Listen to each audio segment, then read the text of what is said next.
Hello and welcome to another series from Net Lease Commercial Advisory. Today we have with us Fernando Perez. Thank you very much for joining us, Fernando. My pleasure. Fernando is an attorney that has been specializing in immigration law over the past 27 years. And we're very fortunate to have him sit down with us today to talk a little bit about some of the investment and visa requirements for investors, primarily with real estate, but also can cover a wide range of other types of activities in terms of buying business and whatnot. Fernando's been a consultant both at the State Department and Congress, and he's got a face for television. We know that he's been on Fox News and Univision in terms of consulting on immigration matters, and so we're very fortunate to have him with us today. So hopefully you will be able to get a lot out of this and be able to help you make some decisions. Thanks again, Fernando. My pleasure. Let's talk a little bit about the immigration visa. Typically what people understand to get into the United States, and when you're buying, you're going to have to put down $1 million, invest $1 million, and hire 10 employees. And that's what, when I go out and I speak to people, this is what the common perception is. Is that really accurate? Well, it depends, which is a great lawyer answer. What happens, Eric, is that there are two separate investment visa categories under the immigration laws, and people tend to confuse the two. Now, there is a visa category which is called the EB-5. It's also been referred to as the Employment Creation Visa or the Immigrant Investor Visa. Now, the characteristics of that are that persons from any country can qualify, but it does require, in most instances, an investment of at least $1 million in a U.S. business, and as a result of that investment, 10 jobs for U.S. workers have to be created. Okay. Okay. Now, while we're Which is not really ideal for a real estate investor. Exactly. It's not going to be feasible in a lot of situations. Now, there is a variation that I'll touch on of the EB-5 before I get into the treaty investor category. There is a variation of the EB-5 that's an investment in something called a regional center. And those are areas of the United States that have been designated by the government as distressed. Okay. Now, if somebody makes an investment in a regional center, the investment amount is reduced to $500,000, and there's no requirement that you create employment. Okay. Because the investment itself, which has been pre-qualified, is already structured to create employment in the local community. Gotcha. So that's the EB-5. The other investment category, and this is the one that really is most practical to most individuals, it's what's called the Treaty Investor Visa, or the E2. Okay? And the differences are that the E2 is only available to nationals of countries with which the United States has a qualifying treaty. And generally what kind of countries are there? Well, I mean, how many are there? Do you know? There's probably off the top of my head over 50 or 60. It's a lot. I mean, no, it's a close lot. to half of most of Europe. Okay. Qualifies. England, Spain, France, Italy. All those countries qualify. Canada. Mexico qualify. And those are the big three, right? Invest in the United States. It's UK, Canada, and Germany are really exactly. Colombia, Australia. So they're all over the world. Okay. So for someone like that who's interested in doing something like that, it's just basically contacting someone like me and saying, I'm from such and such a country. Is there a qualifying treaty? And we can tell them right away, yes, there is. So assuming there's a qualifying treaty. The next thing, and this is the thing that's really important, is that when you're dealing with the E2, there's no minimum investment required. Big difference from the Huge EB-5, which is $1 million or $500. Exactly. Or exactly. Nothing. I mean, really no minimum amount. Okay. Exactly. And if the investment is packaged correctly, for example, I've had investments qualify with an investment of $7,000.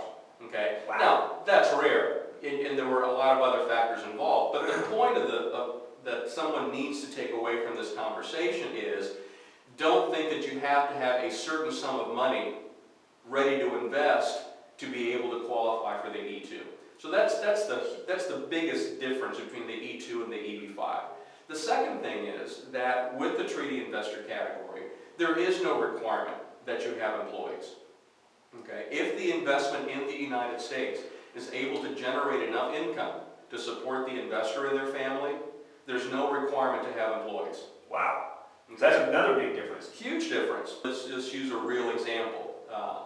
Let's say that you have a British family comes over here buys a strip center. Okay, it's a commercial investment because their job is they're renting this. Gotcha. Okay, so that clearly qualifies for E2, for E2 treatment. Now, the only employees they may have, and I use employees in quotes, may be independent contractors. Maybe they hire a company to mow the lawn, to keep up the landscaping, and somebody else to do repairs every now and then. But they don't really have to have any internal employees that they themselves are supervising.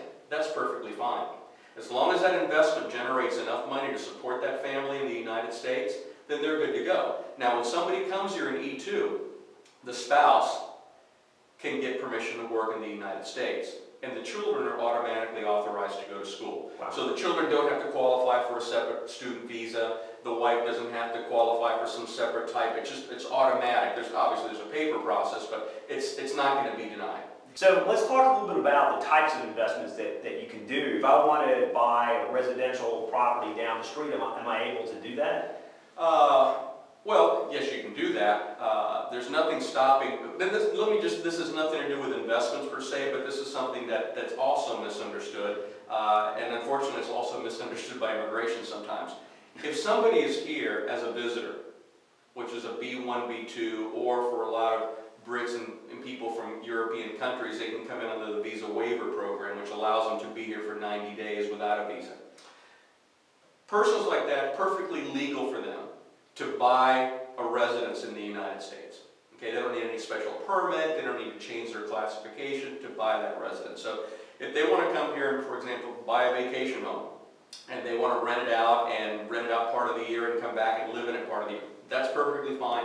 They don't need a special category for that. On the other hand, if they want to really use this as an investment that will allow them to live in the United States on a longer term, then simply buying a residence won't do it.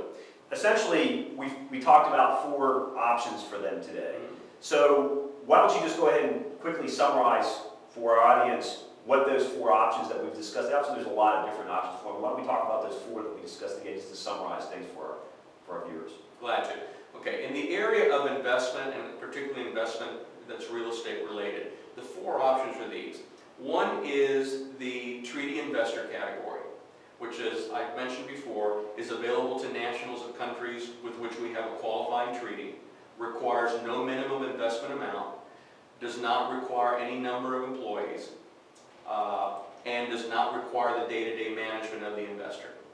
Then we have the EB5 category in its purest sense, which does require $1 million investment, does require the creation of jobs for 10 U.S. workers. When it is $1 million investment, it does require the active management of the investor. It does result in a green card, and it's available to people from any country in the world. There's no qualifying treaty that precedes that. A subset of the EB5 is investment in a regional center. Now the difference is, it's still, well, the similarities are, it's available to anyone, it still results in a green card. But if you're investing in a regional center, the investment amount is $500,000, you do not have to create any jobs, and you're not going to be actively involved in the operation of the business. And then the last area we talked about is if somebody just wants to come here and buy a vacation home that they're going to use 3 to 6 months out of the year, even if they're going to rent it the rest of the time or just leave it closed the rest of the time. It's perfectly legal for someone to do that while they're in the United States and simply a visitor for business or pleasure status, which can be someone who enters with an actual B1, B2 visa, or somebody who enters under the visa waiver program without a visa. Perfect. So that summarizes essentially the 4 options that we have for real estate investors to get involved in the United States. Certainly Fernando is an attorney that has a considerable amount of experience in this area. We're very thankful that he was able to join us today. So Fernando, again, I appreciate your time, and hopefully our viewers got something out. I'm sure they did, and my pleasure. We're able to help some people in the future. Thank you very much. Thank you. All right, take care. Bye-bye.